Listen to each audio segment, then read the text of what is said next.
الحمد لله نحمده ونستعينه ونستغفره ونؤمن به ونتوكل عليه ونعوذ بالله من شرور أنفسنا ومن سيئات أعمالنا من يهده الله فلا مضل له ومن يضلله فلا هادي له ونشهد أن لا إله إلا الله وحده لا شريك له ونشهد أن سيدنا ومولانا محمدا عبده ورسوله أما بعد قال الله تبارك وتعالى في القرآن المجيد والفرقان الحميد فأعوذ بالله من الشيطان الرجيم بسم الله الرحمن الرحيم قل إن كنتم تحبون الله فاتبعوني يحببكم الله ويغفر لكم ذنوبكم والله غفور رحيم وقال تعالى ألم تر كيف فعل ربك بأصحاب الفيل ألم يجعل كيدهم في تضليل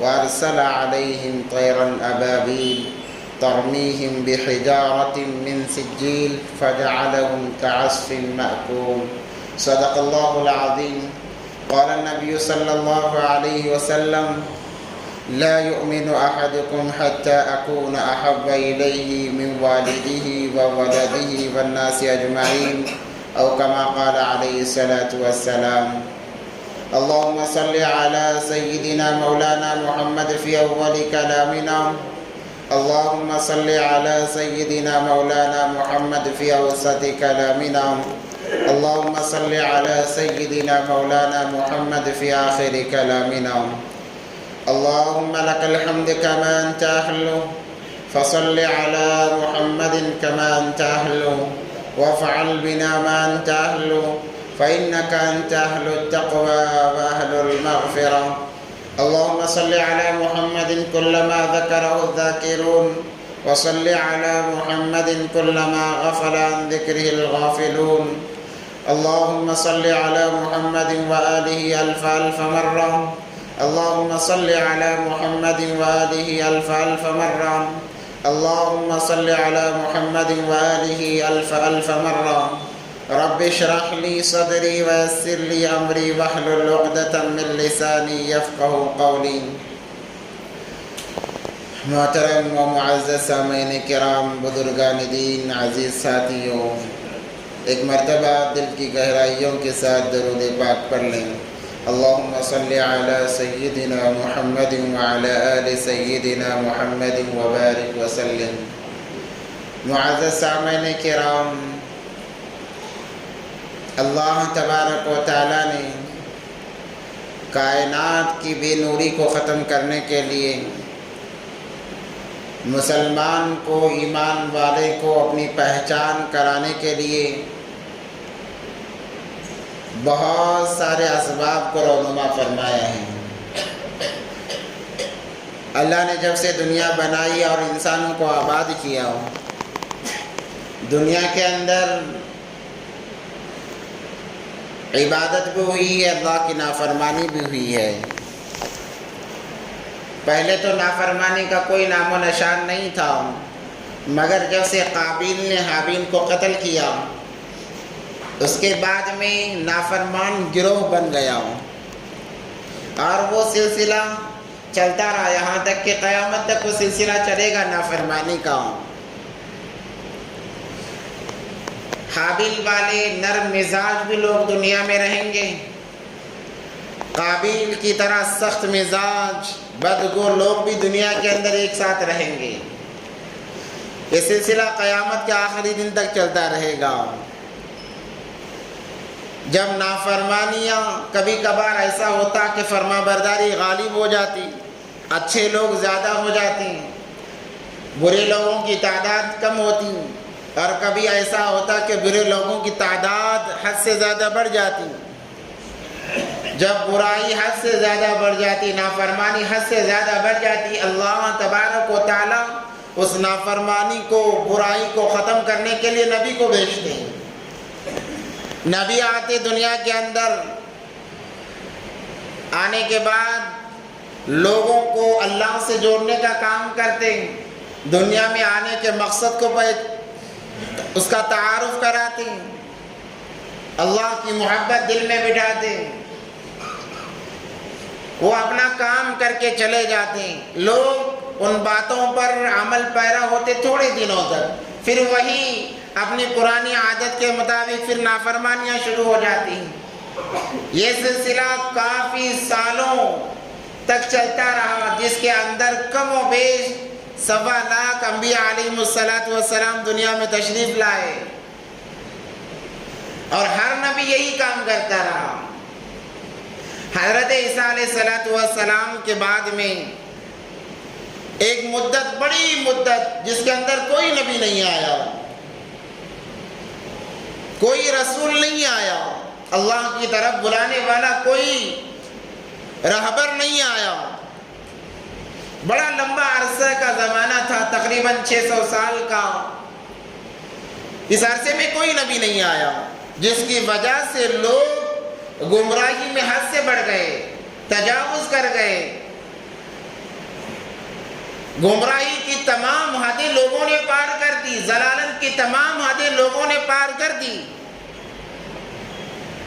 یہاں تک کہ اس کا تذکرہ اللہ تبارک و تعالیٰ نے قرآن پاک میں بھی کیا ہے کہ نبی سے آنے سے پہلے کا جو وقت تھا، جو دور تھا، وہ کیسا دور تھا۔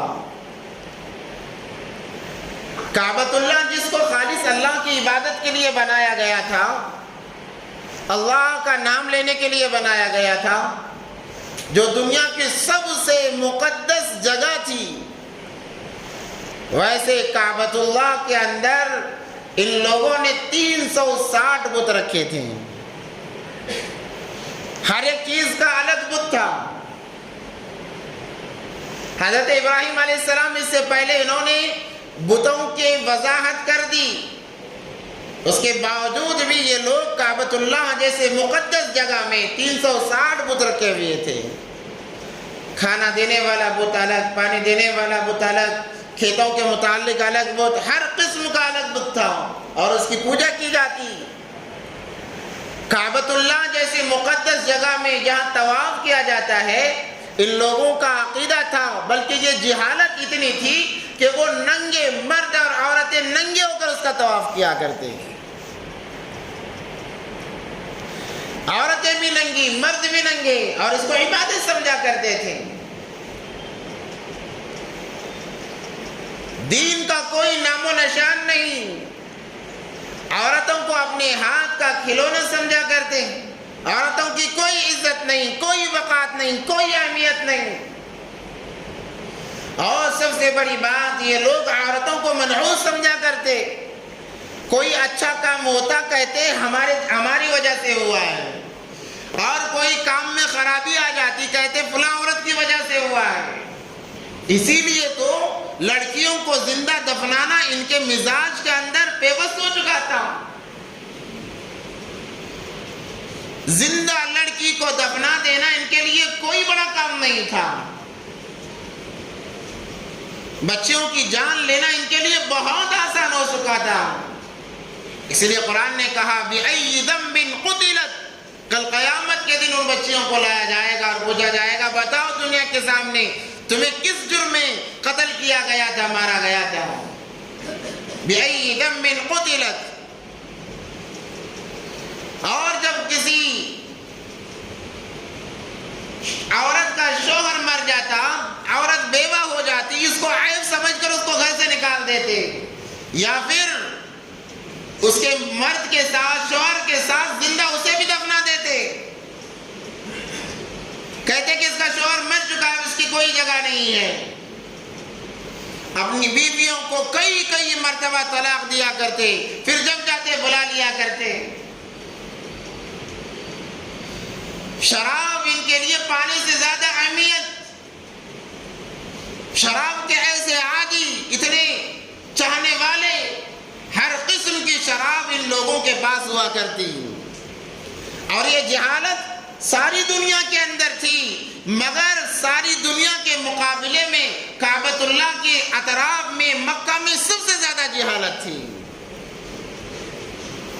احادیث میں آتا ہے اگر کعبۃ اللہ کے اطراف و اکناف سلامت ہے، دنیا سلامت ہے، اگر کعبۃ اللہ کے اطراف و اکناف میں خرابی آئی، ساری دنیا میں خرابی آئے گی۔ سب سے زیادہ جہالت ذلالت یہاں بری پڑی ہوئی تھی. اگر کسی کو کہا جاتا قیصر و کسریٰ سپر پاور سمجھے جاتے تھے اس زمانے کے, ان سے بھی اگر کہا جاتا کہ مکہ والوں پر حکومت کرو تو کہتے ہم حکومت نہیں کریں گے. ایسے خطرناک لوگ تھے, لوگوں کو لوٹ لیتے, مال لوٹ کر کھا جاتے, اپنوں کا پرایوں کا کوئی احساس نہیں. جس کے پاس جتنی زیادہ پرانی شراب ہوتی وہ معزز سمجھا جاتا, اس کا احترام کیا جاتا, اور جو جتنی زیادہ شراب پیتا اس کو معزز سمجھا جاتا. کل ملا کر یہ بات ہے کہ دنیا کے اندر جتنی خرابیاں ہم نے سوچی ہوگی, جتنی سنی ہوگی, وہ تمام کے تمام ان لوگوں میں پائی جاتی تھی. ایسی ضلالت کی زندگی وہ گزار رہے تھے. اور اللہ کا ہمیشہ قانون ہے, جب ظلم حد سے بڑھتا ہے اللہ تبارک و تعالیٰ اس کے توڑ کے لیے موسیٰ جیسے انسانوں کو ضرور بھیجتے ہیں. بنی اسرائیل پر فرعون نے اتنا ظلم کیا جس کی انتہا پار کر دی, تو اللہ تبارک و تعالیٰ نے موسیٰ علیہ السلام کو بھیجا اور اس کا خاتمہ کیا. تو یہ برائی کی انتہا کو پہنچ چکے تھے. ان کی اصلاح کے لیے اللہ تبارک و تعالیٰ نے بھی ارادہ کیا, اور دو جہاں کے سردار, بلکہ آنے کا انتظار تو سالوں سے ہر مخلوق کر رہی تھی. نبی پاک صلی اللہ علیہ وسلم کے دنیا میں آنے کا انتظار توریت والے, زبور والے, انجیل والے, انہوں نے اپنی کتابوں میں پڑھا ہوا تھا. جب بھی ان کے قوم کے اندر کوئی بڑا پرانا پادری یا راہب مرتا, وہ کہتا کہ فلاں جگہ محمد نام کا انسان آنے والا ہے, کاش وہ جلدی آ جاتے تو کتنا اچھا ہوتا, یہ ضلالت ختم ہو جاتی. ہر ایک کو انتظار تھا. تو اللہ تبارک و تعالیٰ نے دنیا کی تاریکی کو ختم کرنے کے لیے ربیع الاول کے مہینے کو چنا کہ یہ ایسا مہینہ ہوگا جس مہینے کے اندر دنیا کی تمام تاریکی ختم کر دی جائے گی. تمام مخلوقات کا انتظار ختم ہو جائے گا. اللہ تبارک و تعالیٰ نے ربیع الاول کے مہینے کو چنا, اور ربیع کہتے ہیں بہار کو. سرسبز و شاداب جگہ کے اندر انسان کو کتنا سکون ملتا ہے. تو ربیع الاول گویا کہ بہار کا پہلا مہینہ, پہلے ایام. کیسی بہار؟ دین کی بہار, اسلام کی بہار, اللہ کی طرف سے ہدایت کی بہار, نورانیت, وہ تمام دنیا میں رونما ہونے والے تھے. اور واقعی ویسا ہی ہوا. جیسے ہی نبی پاک صلی اللہ علیہ وسلم کی ولادت ہوئی, گویا یوں محسوس ہوتا تھا کہ آسمان سے کوئی مقدس چیز زمین پر آئی ہے. ہر جگہ روشنائی عام ہوتی چلی جا رہی ہے, تاریکی دور ہوتی چلی جا رہی ہے. ہر مخلوق کے دل میں اطمینان آ گیا, چین آ گیا. اس سے پہلے ہر مخلوق پریشان تھی, نبی پاک صلی اللہ علیہ وسلم کے ولادت سے پہلے عام الفیل کا زمانہ گزرا, جسے سورہ فیل کے اندر اللہ تبارک و تعالیٰ نے تذکرہ کیا. نبی پاک صلی اللہ علیہ وسلم کی ولادت سے 50 یا 55 دن پہلے یہ واقعہ پیش آیا. یہ نبی پاک صلی اللہ علیہ وسلم کا ایک کھلا ہوا معجزہ تھا کہ جو ظلم کی انتہا کو پہنچے ہوئے تھے, یہ آواز تھی آپ علیہ السلام کی طرف سے کہ اب کوئی ظلم نہیں ہوگا. ولادت سے پہلے, نبوت سے پہلے تو یوں بچیوں کو زندہ درگور کر دیا جاتا, مار دیا جاتا. مگر جیسے ہی دو جہاں کے سردار میرے اور آپ کے آقا حضرت محمد مصطفیٰ صلی اللہ علیہ وسلم دنیا میں تشریف لائے, جس عورت کا کوئی مقام نہیں تھا, نبی پاک صلی اللہ علیہ وسلم نے کہا اے میرے صحابہ, جنت چاہتے ہو اپنے ماؤں کے قدموں میں گر جاؤ. نبی پاک صلی اللہ علیہ وسلم نے جنت کو لا کر ماں کے قدموں تلے تھما دیا اور کہا خبردار, ساری زندگی عبادتیں کرتے رہو, اگر اپنی ماں کو ناراض کر کے جاؤ گے جنت کی خوشبو بھی نہیں سونگھ سکو گے. وہ مقام نبی پاک صلی اللہ علیہ وسلم نے عورت کو عطا فرمایا اللہ کی طرف سے. تو نبی پاک صلی اللہ علیہ وسلم کی ولادت سے پہلے 50 یا 55 دن پہلے ایک واقعہ پیش آیا. ہوا یوں کہ ابرہہ نامی ایک بادشاہ تھا. اس نے سنا کعبۃ اللہ کی طرف ساری دنیا سفر کرتی ہے اور اس کا طواف کرتی ہے اور وہاں جانا مقدس چیز سمجھتی ہے. تو اس نے یمن کے شہر کے اندر ایک گرجا گھر بنایا, ایک کنیسہ بنایا جسے چرچ کہا جاتا ہے.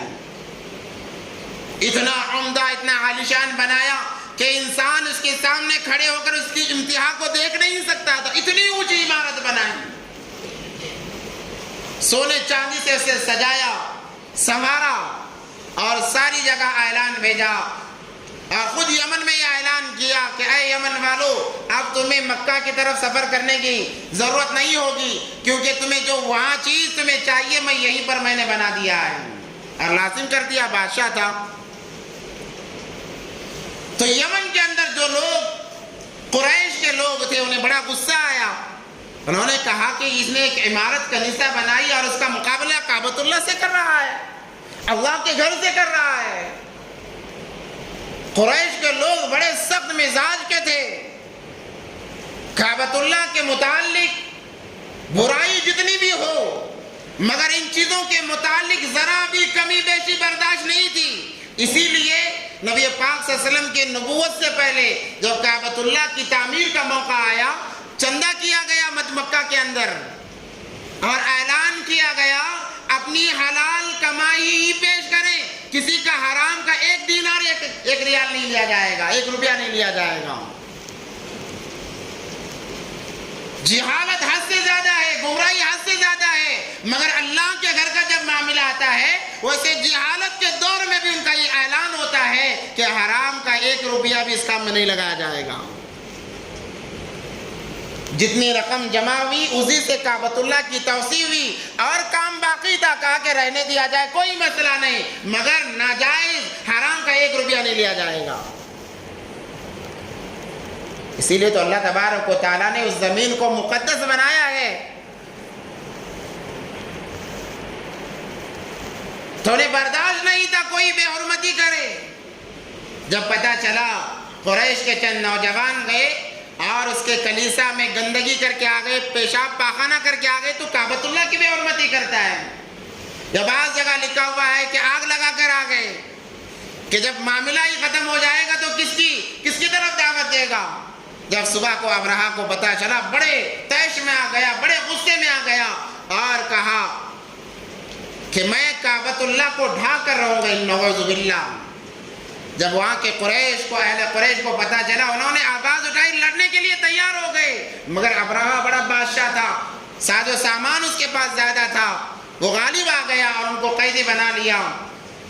ہاتھیوں کے لشکر کے ساتھ مکہ کی طرف روانہ ہوا گئے. جہاں جہاں پتہ چلتا کعبۃ اللہ کو ڈھانے کے لیے, ختم کرنے کے لیے جا رہا, ہر کوئی مقابلے میں آتا, مگر وہ سب پر بھاری ہو جاتا تھا. سب پر حکومت کرتا ہوا آیا جس کا تذکرہ اللہ تبارک و تعالیٰ نے سورہ فیل کے اندر کیا ہے. الم تر کیف فعل ربک باصحاب الفیل, کیا تم نے نہیں دیکھا ہاتھیوں والے کے ساتھ میں نے کیا کام کیا, کیا انجام کیا ان کا. آج بھی جو دین کے خلاف کھڑا ہوتا ہے, دین کو بدنام کرنے کے لیے کھڑا ہوتا ہے, اس کا وہی انجام ہوتا ہے جو ابرہہ کا ہوا ہے. دین اللہ کا ہے, اللہ کا دین ہے. اللہ تبارک و تعالیٰ اس کی حفاظت کے لیے ضروری نہیں کہ انسانی کو کام میں لائیں. اللہ کے لیے کوئی ضروری نہیں ہے, اللہ پرندوں سے بھی کام لے لیتے ہیں. الم تر کیف فعل ربک باصحاب الفیل الم یجعل کیدہم فی تضلیل. اللہ نے ایسا ذلیل کیا, ایسا خار کیا, قیامت تک لوگ پڑھتے رہیں گے. جب وہ مکے کے قریب آیا ابرہہ, اس وقت کے متولی کعبہ کے حضرت خواجہ عبد المطلب تھے. یہ نبی پاک صلی اللہ علیہ وسلم کے دادا ہیں. نبی پاک صلی اللہ علیہ وسلم کے واقعات تو ہم چند سن لیتے ہیں, واقعات سن لیتے ہیں, مگر ان کے داداؤں کا تذکرہ ہمیں معلوم نہیں ہوتا. بلکہ آپ تاریخ اٹھا کر دیکھیں گے ان کے داداؤں میں بڑے بڑے اللہ کے ولی گزرے ہیں اور انہوں نے ایسے ایسے کام انجام دیے ہیں کہ ساری دنیا جب تک قائم رہے رہے گی، ثواب ان کے نام اعمال میں جاتا رہے گا۔ نبی پاک صلی اللہ علیہ وسلم کے دادا عبد المطلب کے والد ہاشم، عبد مناف، ایسے لوگ تھے اور تمام تقریباً عبد مناف تک کعبۃ اللہ کے یہ متولی رہے ہیں، حاجیوں کی خدمت انہی کے ذمہ رہی ہے۔ عبد مناف سے سلسلہ شروع ہوا، اس کے بعد میں خواجہ ہاشم نے اس کام کو سنبھالا، حاجیوں کی خدمت کرنا، ان کی ضرورتوں کو پورا کرنا، انہیں راحت پہنچانا۔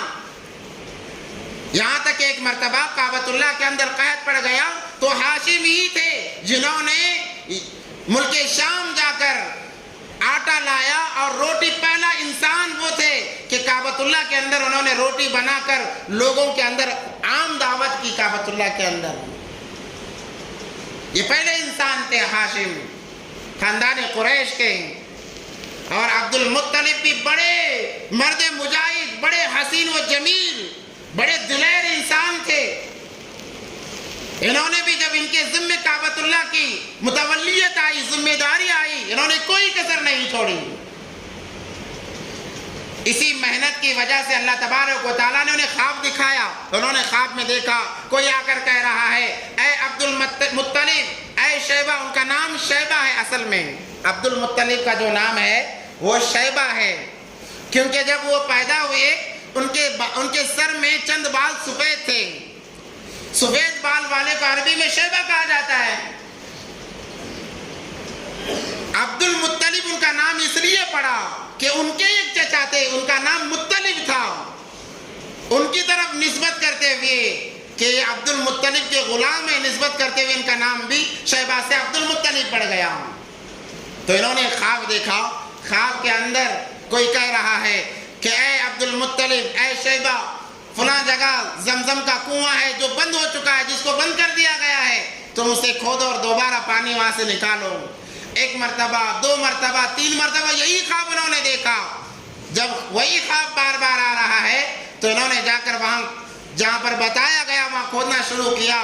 اہل مکہ نے مخالفت کی، اجازت نہیں دی، انہوں نے سنا نہیں اور کھودتے رہے۔ اس وقت میں ان کے ساتھ دینے والے ان کے ایک بیٹے حارث تھے، انہوں نے منت مانی اس وقت میں کہ اگر کنویں کا پانی مل جائے اور اللہ مجھے 10 اولاد دے، 10 بیٹے دے کہ جو میری موافقت کرے، میرا سپورٹ کرے اس کام کے اندر، تو میں اپنے ایک بیٹے کو اللہ کے نام پر ذبح کروں گا۔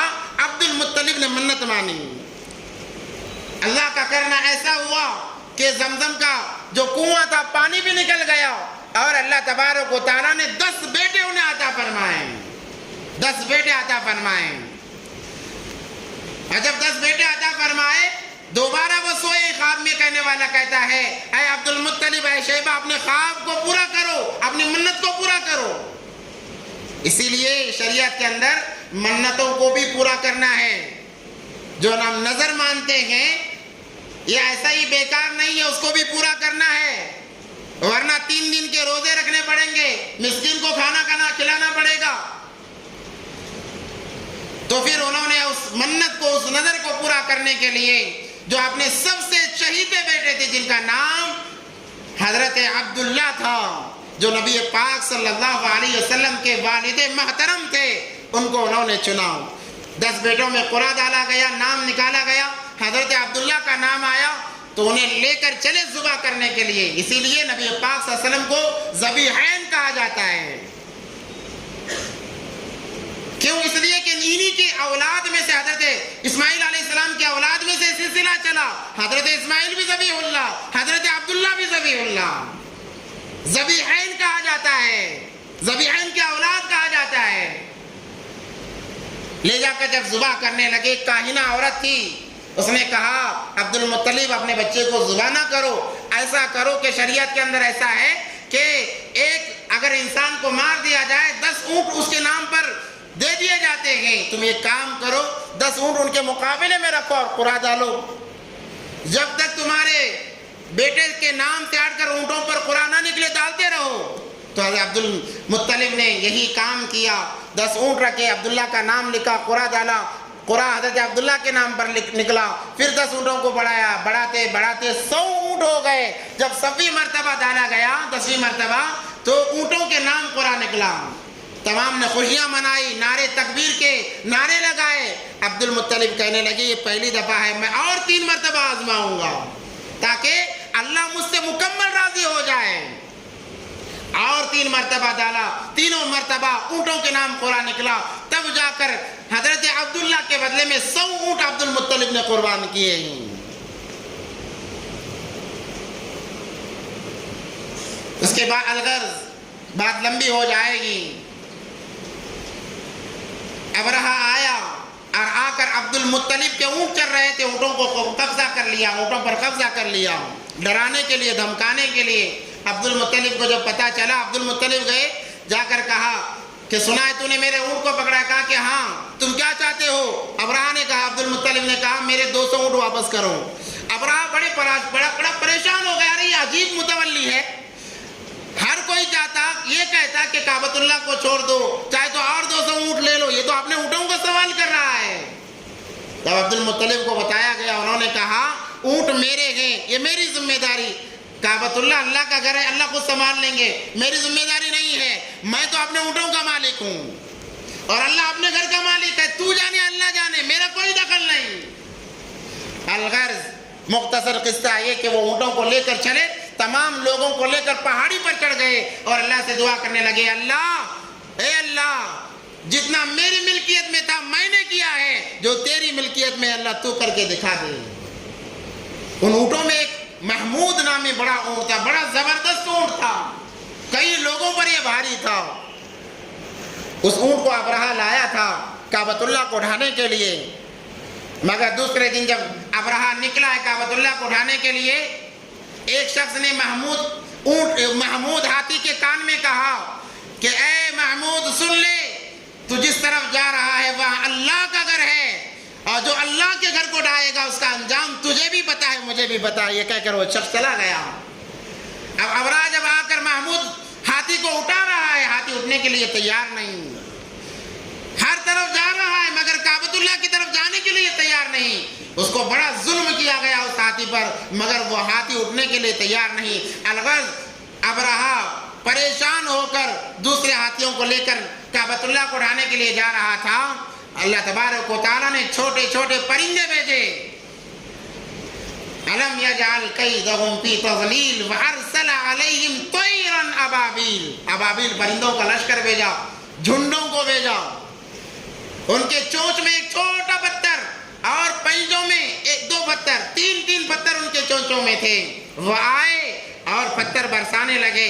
ان کا پتھر برسانا تھا کہ جس ہاتھی پر وہ پتھر گرتا سوراخ کر دیتا, جس انسان پر گرتا سر سے لے کر پاؤں تک سوراخ بن جاتا. یہ اللہ کا کرنا تھا. اللہ جب انتقام لینے پر آتے ہیں, اللہ کا انتقام ایسا ہوا کرتا ہے. فَجَعَلَهُمْ كَعَصْفٍ مَّأْكُولٍ, ان پرندوں کی کوئی حیثیت نہیں تھی مگر وہ لشکر اللہ کی طرف سے تھا. ایک لشکر ابرہہ کا تھا, ایک لشکر اللہ کا تھا. ظاہر سی بات ہے اللہ کا لشکر جیت جائے گا. اللہ کا لشکر جیت گیا. تمام لوگ بھاگ گئے. بھاگتے کیا, جس انسان کو پتھر لگتا اس کا جسم گلنا شروع ہو جاتا. ابرہہ بھی بھاگا, اپنے مقام میں پہنچنے سے پہلے اس کا جسم گل کر ختم ہو گیا, وہ ختم ہو کر رہ گیا. یہ کرامت, یہ معجزہ تھا نبی پاک صلی اللہ علیہ وسلم کا. اور نبی پاک صلی اللہ علیہ وسلم سے ہر مخلوق نے محبت کی ہے, اور اللہ نے ضابطہ بنا دیا, اے مسلمانوں, اے ایمان والو, قل ان کنتم تحبون اللہ فاتبعونی یحببکم اللہ. اے نبی جی کہہ دیجئے اپنی امتیوں سے, اگر کوئی مجھ سے محبت کرنا چاہتا ہے سب سے پہلے آپ سے محبت کرنی ہوگی. آپ کی محبت کے بغیر میری محبت مل نہیں سکتی. اللہ کی محبت چاہیے تو نبی پاک صلی اللہ علیہ وسلم کی محبت کو اپنانا لازمی ہوگا, ضروری ہوگا, تب جا کر اللہ کی محبت ملے گی. اگر کوئی انسان یہ کہے کہ مجھے نبی کی محبت نہیں چاہیے, مجھے اللہ کی محبت چاہیے, وہ اللہ کی محبت کا پہنچنا تو کیا اس کی خوشبو بھی نہیں سونگھ سکے گا. قل ان کنتم تحبون اللہ فاتبعونی یحببکم اللہ.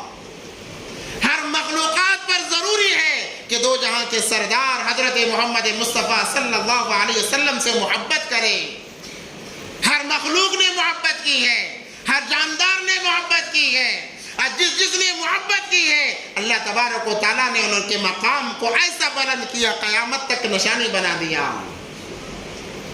ایک محبت کا واقعہ ملتا ہے کتابوں کے اندر، حضرت جابر رضی اللہ تعالیٰ عنہ غزوہ خندق کے موقع پر، خندق کی جب کھدائی ہو رہی تھی، بڑی غربت کا وقت تھا، بڑے حالات، بڑے کشم کشی کے حالات تھے، خندق کھودی جا رہی تھی۔ ایک صحابی حضرت جابر رضی اللہ تعالیٰ عنہ آئے، دیکھا صحابہ نے پیٹ پر پتھر باندھے ہیں، خود نبی پاک صلی اللہ علیہ وسلم کے پیٹ پر دو پتھر بندھے ہوئے ہیں بھوک کو روکنے کے لیے۔ جب انسان کو بھوک لگتی ہے، پیٹ کو دبا کر رکھے گا تو بھوک کا احساس نہیں ہوگا، تو بھوک کے احساس کو ختم کرنے کے لیے صحابہ نے پیٹ پر پتھر باندھ لیے دین کے خاطر۔ تو نبی پاک صلی اللہ علیہ وسلم نے دو پتھر باندھے۔ ایک صحابی آ کر جبہ اٹھا کر بتانے لگے، اللہ کے نبی بھوک اتنی ہے کہ میں نے پتھر باندھا ہے۔ تو دو جہاں کا سردار اپنا کرتا اٹھا کر کہتا ہے کہ میرے صحابی دیکھ، میں 2 پتھر باندھا ہوں۔ اگر وہ چاہتے نبی پاک صلی اللہ علیہ وسلم، اللہ نے کہا احد پہاڑ کو سونا بنا دیا جائے گا، لگا دیا جائے گا آپ کے پیچھے، آپ اجازت تو کرو، اشارہ تو کرو۔ چاند سے پوچھا گیا، ارے تمہیں تو کسی نے 2 ٹکڑے نہیں کیا، بس اشارہ کیا تھا، تم 2 ٹکڑے ہو گئے۔ تو چاند کہنے لگا، ارے ذرا دیکھ اشارہ کرنے والا کون تھا، اشارہ کرنے والا کون تھا؟ وہ اشارہ کریں اور میں اپنے حیت پر باقی رہوں، ایسا نہیں ہو سکتا۔ یہ اللہ تبارک و تعالیٰ نے مقام و مرتبہ عطا فرما دیا، کہا وَرَفَعْنَا لَكَ ذِكْرَكَ، اے نبی جی قیامت تک آپ کے نام کو بلند رکھا جائے گا۔ حضرت جابر رضی اللہ تعالیٰ عنہ آئے اور آ کر کہنے لگے، گھر میں جا کر دیکھا، کیا ہے؟ کچھ نہیں، ایک چھوٹی سی بکری ہے اور تھوڑا سا آٹا ہے۔ کہا کہ اے بیوی سے کہا، اے فلانی جلدی یہ روٹیاں تیار کر، میں اس بچے کو ذبح کر دیتا ہوں۔ نبی کو اور 2 صحابہ کو، 2-4 صحابہ کو دعوت دے دیں گے، ان کو بلا لیں گے دعوت پر، تاکہ کچھ تو 2 جہاں کے سردار کو راحت ملے۔ یہ کہہ کر وہ آئے اور آ کر نبی پاک صلی اللہ علیہ وسلم کے کان میں کہا، اے نبی جی آپ کے گھر، آپ کے لیے اور 2-3 صحابہ کے لیے میرے گھر میں آج دعوت ہے، میرے گھر میں دعوت ہے۔ اس سے پہلے معاملہ یہ ہوا کہ جب یہ اپنے ہاتھوں سے بکری کو ذبح کر رہے تھے، حضرت جابر کے 2 بچے تھے، 2 بچے کھیل رہے تھے اور دیکھ رہے تھے ابا کیا کر رہے ہیں۔ یہ ذبح کر کے چلے گئے تو 2 بھائیوں نے کہا کہ جو ابا نے کھیل کھیلا ہم بھی کھیلیں، کہا کہ چلو کھیلیں گے۔ ایک بھائی نے دوسرے کو سلایا اور اس کے گردن پر چھری پھیر دی اور ایک بھائی شہید ہو گیا۔ جب اس نے دیکھا کہ میرا بھائی تو مر گیا، اب میرا کیا ہوگا، یہ دوڑتا ہوا گیا، وہ بھی کہیں گر کر وہ بھی مر گیا۔ اب چونکہ دعوت 2 جہاں کے سردار کو دی گئی ہے، یہ بہانہ بتا نہیں سکتے کہ گھر میں موت ہوئی ہے، انتقال ہوا ہے، کیا کیا جائے۔ اللہ نے عجیب کیفیت صحابہ کو عطا فرمائی تھی، مگر آج کے ایرے گہرے صحابہ پر انگلیاں اٹھاتے ہیں۔ انہوں نے کہا کہ نبی کو معلوم نہ پڑے، ہمارے غم کا احساس نہ ہو، ایک کام کر کمرے میں سلا دینا، کمرے میں سلا دے اور دعوت کو مکمل کریں گے۔ جا کر انہوں نے دعوت دی تو نبی پاک صلی اللہ علیہ وسلم نے اہل خندق سے تمام کو کہا، جو کہ 1000-1500 کا مجمع تھا، اے سنو صحابہ، آج جابر کے گھر دعوت ہے، چلو دعوت کھانے کے لیے۔ حضرت جابر رضی اللہ تعالیٰ بڑے پریشان ہو گئے، دوڑے دوڑے آئے، بیوی سے کہا میں نے 2 آدمیوں سے کہا تھا، نبی نے تو اعلان کر دیا، اب کیا کیا جائے؟ تو بیوی کہنے لگی، اعلان کرنے والے کون تھے؟ کہا 2 جہاں کے سردار، تب تو ہماری کوئی ذمہ داری نہیں، وہ جانے، ان کا اللہ جانے۔ بلائے، دعوت کو بلایا گیا، تمام اہل خندق والے آئے اور آ کر نبی پاک صلی اللہ علیہ وسلم نے کہا برتن کو کھولو نہیں، روٹیاں جہاں پر رکھی ہیں اس کو اٹھاؤ نہیں، ہم تقسیم کریں گے۔ خود 2 جہاں کے سردار آئے اور آ کر برتن کو کھولا اور تقسیم کرتے رہے، یہاں تک کہ سارے لوگوں نے پیٹ بھر کر کھا لیا، پھر بھی کھانا بچا رہا۔ جب تمام کے تمام کھا لیے، نبی پاک صلی اللہ علیہ وسلم نے کہا اے جابر آ جاؤ، اب ہم اہل گھر والے مل کر کھاتے ہیں، چونکہ گھر میں انتقال ہوا ہے، اپنے غم کو کیسے چھپایا جائے۔ ماں باپ کی محبت ہے، ممتا جاگ اٹھی، کھانے کے لیے آگے پیچھے کر رہے تھے، کہیں نبی کو پتہ نہ چلے، ساتھ میں آ کر بیٹھ گئے کھانے کے لیے۔ نبی پاک صلی اللہ علیہ وسلم نے کتابوں میں روایتوں میں لکھا ہوا ہے، پوچھا اے جابر تمہارے بچے نظر نہیں آتے؟ بچوں سے بڑی محبت تھی نبی کو۔ آج جو بچوں سے محبت نہیں کرتا، نبی نے فرمایا وہ ہم میں سے نہیں ہے۔ بچوں سے بڑی محبت تھی۔ کہا جابر بچے نظر نہیں آتے، کہاں ہیں؟ حضرت جابر رضی اللہ تعالیٰ عنہ کہنے لگے اللہ کے نبی سو گئے ہیں۔ نبی نے فرمایا جاؤ اٹھاؤ، بلاؤ، انہیں بھی دعوت پر بلاؤ، شریک کرو۔ کہنے لگے اللہ کے نبی وہ سوئے ہوئے ہیں، وہ بہت گہری نیند میں سو گئے ہیں، میرے کہنے سے آئیں گے نہیں۔ اور واقعی صحیح کہا تھا حضرت جابر نے، مرا ہوا کہاں سے آ سکتا ہے؟ مرا ہوا کیسے زندہ ہو سکتا ہے؟ تو جب نبی پاک صلی اللہ علیہ وسلم نے سنا کہ میرے کہنے سے آئیں گے نہیں، نبی پاک صلی اللہ علیہ وسلم نے کہا کہ اچھا چلو میں ہی بلاتا ہوں، اور ان کا نام لے کر بلایا اور نام لے کر آواز دی۔ قربان جائے نبی پاک صلی اللہ علیہ وسلم پر، قربان جائے نبی پاک صلی اللہ علیہ وسلم پر، کروڑوں لاکھوں درود و سلام ہو دو جہاں کے سردار حضرت محمد مصطفیٰ صلی اللہ علیہ وسلم پر۔ کہا محمد اور ابراہیم آ جاؤ، دعوت میں شریک ہو جاؤ۔ کتابوں میں لکھا ہوا ہے کہ بچے کفن کو چھیڑتے ہوئے اٹھے اور کہنے لگے لبیک یا رسول اللہ، ہم حاضر ہیں۔ نبی کی ذات تو ایسی ہے، زندہ تو زندہ، مردے بھی ان کی آواز سن کر انکار نہیں کر سکتے، مگر آج کا مسلمان اس نبی سے منہ موڑنے کی طرف جا رہا ہے۔ بچے مر چکے تھے مگر دو جہاں کے سردار کی آواز کانوں میں پڑی، کہنے لگے لبیک یا رسول اللہ، ہم حاضر ہیں آپ کے دربار میں، آپ بلائیں، موت کیا حائل ہو سکتی ہے ہمارے بیچ میں کہ آپ کی آواز پر ہم لبیک نہ کہیں۔ ایک گو مری ہوئی تھی، یہودی لے کر جا رہا تھا، دو جہاں کے سردار نظر آئے، کہا کہ اے محمد، یہی الفاظ، اے محمد اگر تو سچا نبی ہے اس کو زندہ کر اور تیرا کلمہ پڑھا، یہی انداز تھا اس کا۔ تو نبی نے فرمایا صلی اللہ علیہ وسلم کیا تو ایمان لے آئے گا؟ کہا کہ ہاں مسلمان ہو جاؤں گا۔ نبی پاک صلی اللہ علیہ وسلم نے دیکھا، کہا کہ اے گو بتا ذرا میں کون ہوں، ذرا میری پہچان تو کرا دے۔ مری ہوئی گو زندہ ہو گئی اور کہنے لگی لا الہ الا اللہ محمد الرسول اللہ صلی اللہ علیہ وسلم۔ یہ میرے اور آپ کہ دو جہاں کے سردار، آقا، دلارے، ان کا یہ مقام و مرتبہ ہے۔ آج ہم ذلیل اسی لیے ہیں کہ ان کی سنتوں کو ہم نے چھوڑا ہے۔ سنتوں کو اپنائیں، دیکھیں ہمارے سامنے کوئی ٹک نہیں سکے گا۔ قُلْ إِن كُنتُمْ تُحِبُّونَ اللَّهَ فَاتَّبِعُونِي يُحْبِبْكُمُ اللَّهُ۔ اللہ کی محبت بھی چاہیے، دو جہاں کے سردار صلی اللہ علیہ وسلم کی محبت کے ذریعے سے ملے گی۔ اس لیے آج ضرورت ہے کہ ان کی سنتوں کو زندہ کریں۔ مبارک مہینہ چل رہا ہے، نبی پاک صلی اللہ علیہ وسلم کی ولادت جس مہینے میں ہوئی وہ مہینہ چل رہا ہے، اب تو کم سے کم ہم ارادہ کریں کہ اس کے بعد انشاءاللہ ہر سنت کو زندہ کریں گے انشاءاللہ۔ کوئی سنت معمولی نہیں ہے، ادنا سی ادنا سنت بھی بہت بڑا مقام رکھتی ہے۔ اسی لیے جب کسی کے چہرے پر بال آتے ہیں، داڑھی آتی ہے اور وہ بال سفید ہو جاتے ہیں، اللہ فرماتے ہیں میرے حبیب کی سنت لے کر آیا ہے، اللہ کہتے ہیں اسے عذاب دیتے ہوئے مجھے شرم محسوس ہوتی ہے کہ میرے نبی کی سنت ہو چہرے پر اور اسے میں عذاب میں مبتلا کروں، ایسا ہو نہیں سکتا۔ اس لیے میرے بھائیو وقت بہت ہوتا جا رہا ہے، میں اپنی بات کو ختم کروں گا۔ ایسے ارادہ کریں کہ ایک ایک انشاءاللہ سنت کو زندہ کریں گے، اور خرافات میں پڑھنے کے بجائے نبی پاک صلی اللہ علیہ وسلم کے سیرت کا ہم مطالعہ کریں۔ یہ خرافات کے ایام نہیں، خرافات کے ایام نہیں، بس نعرے لگاتے گلیوں میں گھومنے کے یہ ایام نہیں ہے۔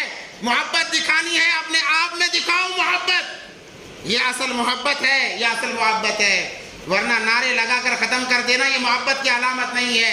نبی کی محبت سارا سال ہمارے اندر جھلکتے رہنا چاہیے، دیکھنے سے پتا چلے یہ تو نبی کا امتی ہے، یہ تو نبی کا امتی ہے، یہ اصل محبت ہے۔ اگر ایسی ہماری زندگی ہوگی، اللہ کی ذات سے امید ہے ہم مر کر قبر میں جائیں گے، اللہ فرمائیں گے اے فرشتو میرے حبیب کا امتی آیا ہے، اسے آرام سے سلاؤ اور ہر چیز اس کے لیے مہیا کرو۔ ایسا عالم ہوگا انشاءاللہ۔